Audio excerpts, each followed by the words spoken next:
Join me today as we talk about Star Wars The Acolyte, Episode 7.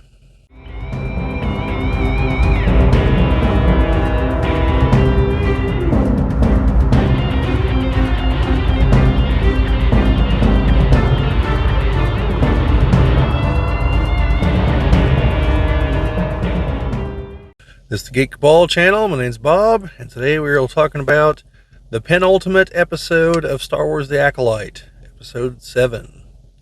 For those of you who've been watching the show so far, this episode should look pretty familiar. It's basically Episode 3 from a different perspective. Now, I will say that certain things I thought, I don't know, I don't want to call this a bad episode. It's just that, again, we're stuck with the, I don't care about these people at this point. All these revelations were things that either that myself or several other people who've done reviews figured out more or less this is what was going to happen.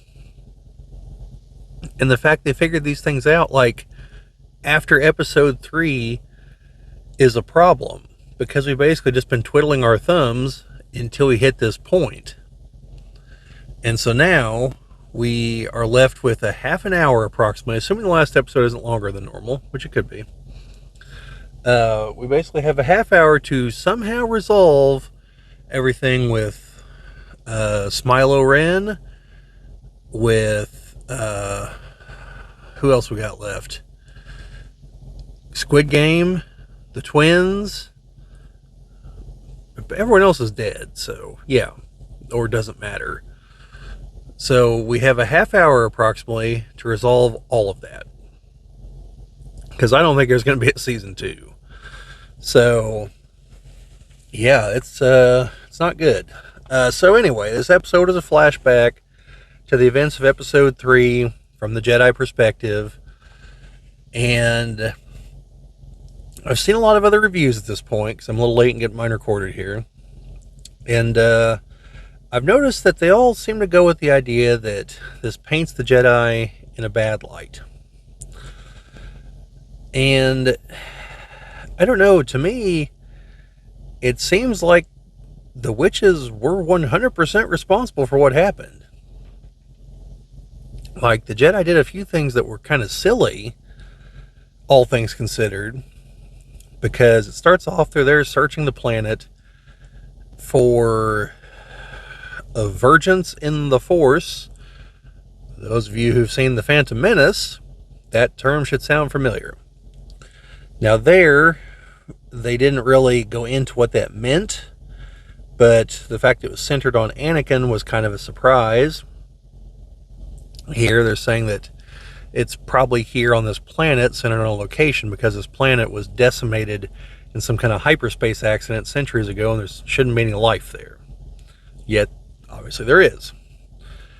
They apparently forgot to scan the giant metal structure that has lights on it whenever they were in orbit, or otherwise they would have detected life, like humanoid life, not just plants. They wouldn't have had Kalnaka out there with a metal detector trying to find something. So, basically, Squid Game sees the twins, follows them back to the fortress, which apparently was some kind of ironworks or something. Mining operations, some business. Irrelevant. Then we get to see events proceed from there. Sol is convinced that that Osha should be his Padawan. Trinity tries to tell him it's a bad idea. Younger version of Captain Suicide decides that he's like bored with all this and wants to go back to Coruscant. And Kalnaka, I don't know. He's a Wookiee. We never know what he says. So you have this motley crew of individuals. So they run into the twins, and then the witches. They specifically mentioned they're not Night Sisters, so we know that much about them. Yeah, it all just kind of, we just kind of get slightly different versions of what we happened in episode 3. Only now Squid Game is seeing some of these things. And it doesn't, to me, it doesn't change much, because we basically just get to see that the Zabrak Night Sister wanted a fight and did everything she could to ensure there would be a fight. And then the main witch, like, gets inside the head of the Padawan, and we see how that all plays out. And I believe it was the drinker made an interesting observation that basically, under everyone's noses, an incredibly powerful figure was making all kinds of unwarranted advances towards a younger, more vulnerable individual. And not to cast aspersions or anything, but perhaps our writer and director was writing what she knows, given who she used to work for. Now, I don't know if that's the case. I don't know if it's a subconscious thing, but, like, doesn't look good. So she plants the seed, though, that causes everything else to spiral out of control. So, strike one is against them. Then they figure out that May was lying to them, and that Osha levels with them, and Osha wants to come with them. Now we do see that, is it Mother Talzin? No, that's not right. That's the Night Sister. Anyway, whatever this woman's name is. We see that, yeah, she was going to let her go. So, that is a point in her favor. But then the Zabrak woman takes May aside and is like, no, get angry, get mad, get angry. And it's like, let the hate flow through you. It's like, hold up here. That is 100% a dark side quality. Like, it's no longer debatable at that point that these are dark side force users. Sorry, thread users. And so, like, they definitely took the dark linen for their thread. So she, like, is intentionally getting her pissed off, and she's causing everyone to arm up, and she shuts down the doors so the Jedi can't get in, so they're forced to, like, scale the wall and invade the place. And then they present an armed front to the Jedi, and then the fire starts, and we see that, no, it is as stupid as we thought. This stone and metal building catches fire. We see the fire spread a little bit because the oil for the lantern spreads, but still, it's contained to that hallway at the worst. And stone and metal don't burn. Like, I think people who wrote this show just don't understand how fire works. So anyway, yeah, so it comes down to a confrontation, and the main witch, like, starts to dissolve and transform into something. I think she was going into her final form or something, ascending to Super Saiyan mode, I guess. And old Squid Game was like, well, on balance, this is probably going to be a bad thing, so I'm going to stab her with my lightsaber and stop these shenanigans right here and now. Which, I mean, as far as I'm concerned, that was the right move. Because she didn't say anything and started to, like, dissolve into something else with pitch black eyes. So, and it already demonstrated that they mind controlled the Padawan at one point. And now he's next to him with his lightsaber drawn, getting ready to fight the Zabrak woman, who is, like, getting ready to stab at him with a vibro blade. So, yeah, it's like, of course he's going to take that as a threatening stance. He has nothing at all to, like, apologize for. And again, all this happens because they're back at the Jedi are back at the camp, and, like, well, the twins had to have been created by a Virgins in the Force. And so the Padawan's like, the Virgins, the thing we're after, the thing that if we find, we can go back to Coruscant. He's like, all right, I'm hopping on my speeder. I'm going there. I'm getting the Kirils. We're getting out of here. Well, why does he have that opinion? Because the woman got inside of his head and screwed around with him. So, Now, because of her previous actions, he sets in motion, from the Jedi side, everything that's going to go wrong. And her, I don't know if they're lovers or what they are. She carried her kids.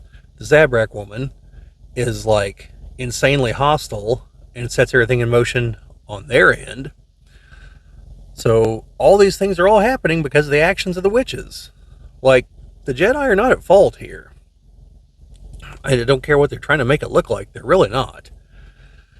So yeah, so Squid Game kills her, and as she's dying, oh, I was going to let Osha go, which she was, but it's like, maybe you should have opened with that. Just a thought.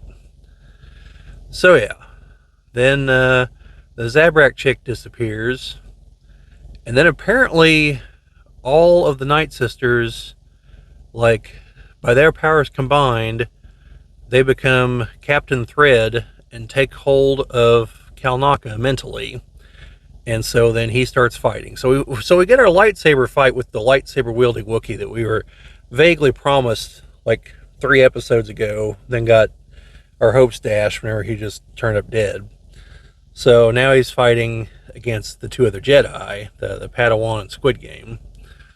So they're doing this. They're somehow holding their own, even though Kalnaka is significantly stronger by virtue of the fact he's a Wookiee.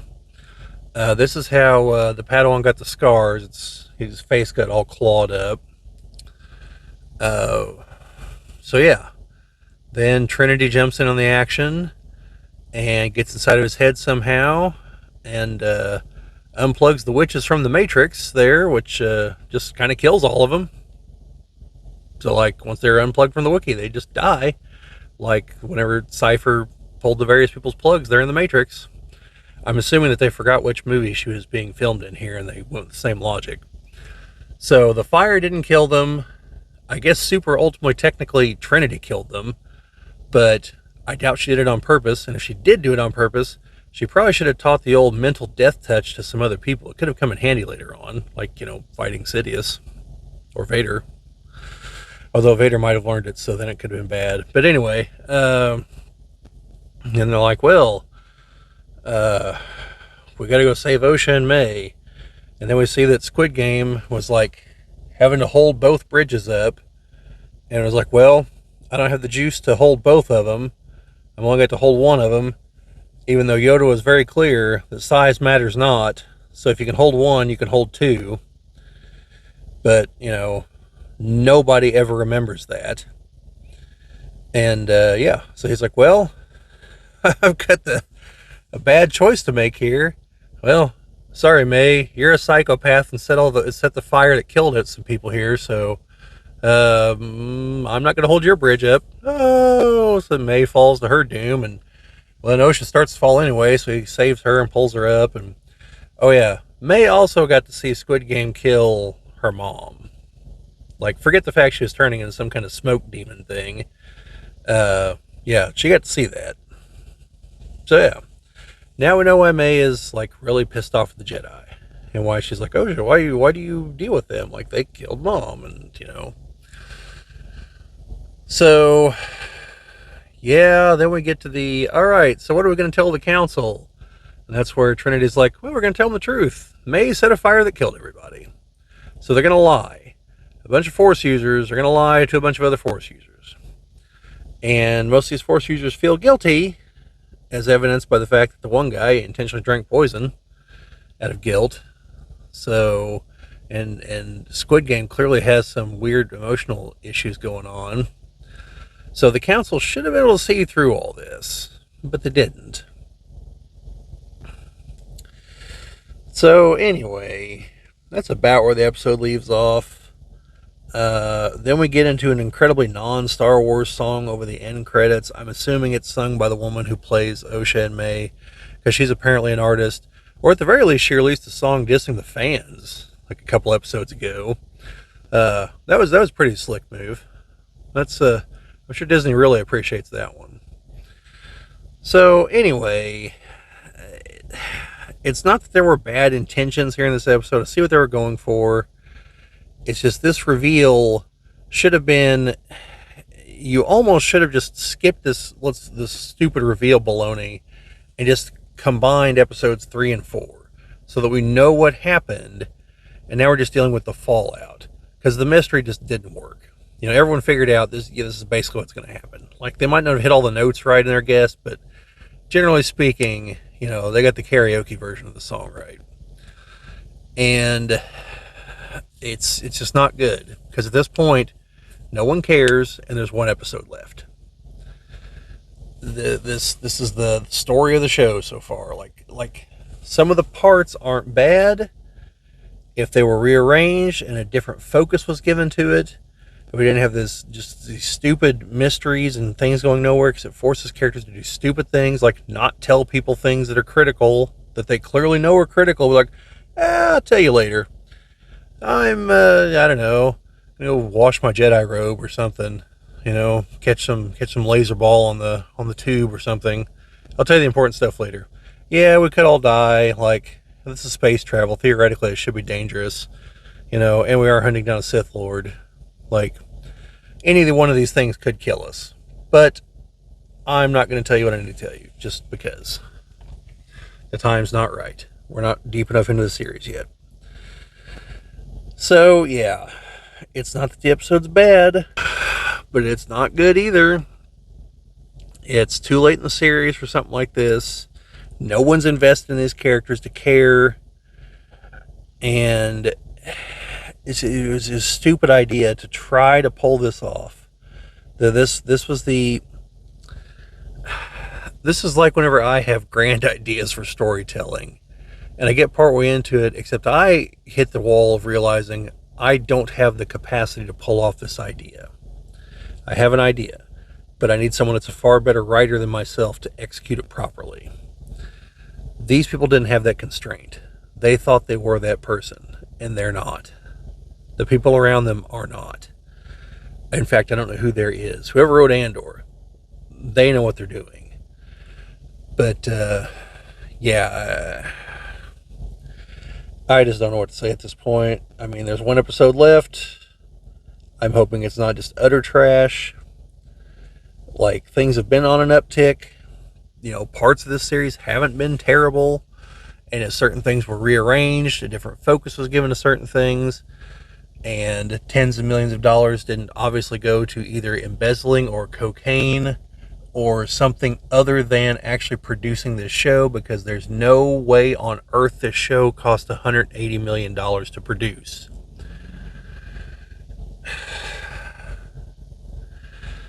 Sorry, folks. People seem to just love totally ignoring the stop signs in front of my house. I'm simply amazed people don't get hit. I mean, I guess there's no real kids around, and it's kind of late, so there shouldn't be any adults. Surprising number of adults walking around here at night sometimes. But anyway, total sidetrack. It's just not good. Like, I see kind of what the intent was. So may as well go ahead and make some random predictions for the last episode here. I don't know, like I said, I don't know if we're actually getting a season 2. I've heard that it's been canceled already. So, but let's assume that they went into this thinking they're getting a season 2. So similar to Ahsoka, we're going to get a cliffhanger. I'm thinking it's going to be that May is actually going to consider taking up Smilo Ren's offer and becoming his apprentice. Squid Game, Osha, not May. Squid Game might get killed, possibly by Osha, especially once she finds out the truth. May might do the job, but I think it's far more likely that Squid Game will do it, that Osha will do it. I don't know the Jedi Council will ever find out anything. Now, one way that could happen is, based on the last episode, episode 6, I'd say they're setting up Squid Game to take the fall. They're going to claim that he turned to the dark side, did some things, and the detective powers of Leslie Headland's girlfriend's character are basically terrible. So also her choice of weapons is terrible. The lightsaber whip, not a good thing. That's definitely like more of a dark side weapon, because that thing leads to some serious potential for collateral damage. But anyway, so that's one prediction I've got. Uh, Everyone else is dead from the team, so I don't think. God, what is his name? I don't think Smilo Ran is going to die. I think that given their adherence to canon thus far, I would say there's even odds that they could try to claim that he's Darth Plagueis. Even though canonically Darth Plagueis is of the moon species, M-U-U-N, not moon as in the sky, but as in the species, like the banking clan guy. Or Darth Tenebris, who should be a Bith. If they're smart, they're going to say that he predates them, or that he is Darth Tenebris's other apprentice, and he is either broken off or something, or they'll say that he's just a rogue faction within the Sith, But all this, you're not going to get all this done in a half an hour, I don't think. Especially with this show's penchant for just having people walking around not talking and doing anything. So, anyway, we'll see how it goes. But, that's about it for this one. So, like, share, subscribe, all that fun stuff. Let me know down in the comments if anyone is actually still watching this. And if you like the show, I'm not saying that you're wrong for liking the show. I'm not going to do that. If you like the show, I'm actually happy for you. I want Star Wars to be good. I want to like these shows. I'm probably overly optimistic when it came to Ahsoka. It's probably not a great show, but I was entertained for the most part, so I'm good. It's just other things that when I start thinking about them just don't work. So anyway, if you like the show, let me know down in the comments. But until then, so yeah, don't forget, the thread will be with you always.